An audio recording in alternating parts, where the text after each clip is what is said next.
Alyson's a type 1 diabetic. She's known as what they call a brittle diabetic, which means she can have a blood sugar that's 500 1 minute and 30 minutes later she's 40 or 30 or 20. She's kind of all over the place, and she can't feel it. If she's wide awake and she's at school, often she'll know if she's going low. She gets tremors. But if she's asleep, she does not wake up. So our lives are a lot of me getting up in the night and checking her.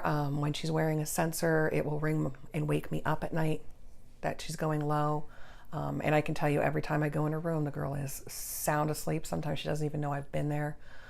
She doesn't know that she's drank juice in the middle of the night. She has no recollection of anything that's happened during the night. So next Wednesday, we're doing a fundraiser at the Elks right down in Homer, and it's the Homer Elks because there is one in Cortland too.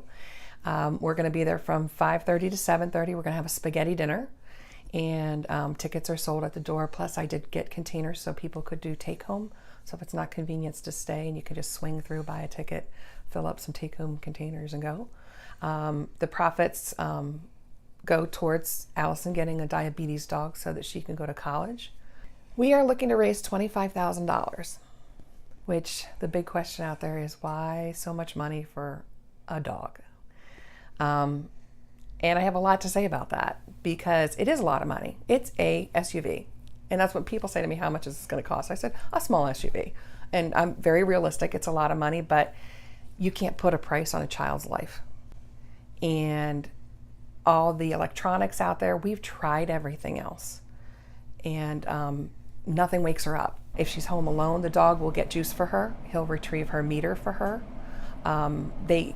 In their dog vests, they can carry all the stuff that she needs as well if she's out. It's really hard when I'm in school and I'm just sitting in class and I feel fine, and then my alarm goes off and I'm 40, and by then I'm already pretty low, and someone else has to come out of class and walk me, and it just takes not even one kid out of class, but 2 kids out of class, and then I have to go back later and make that up.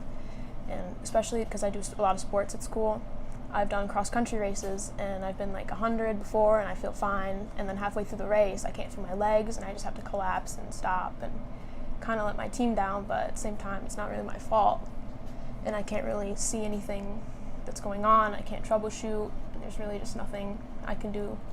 And there's a lot of nights where me and my mom are just up all night trying to get it up, and we go to bed and it's fine, and then 4 a.m. it comes off and I'm asleep and I can't feel anything, and it's really hard. They're trained if they can't get her to respond to get her help, and they don't stop until they do. So even though it's just a dog, it is actually going to help her.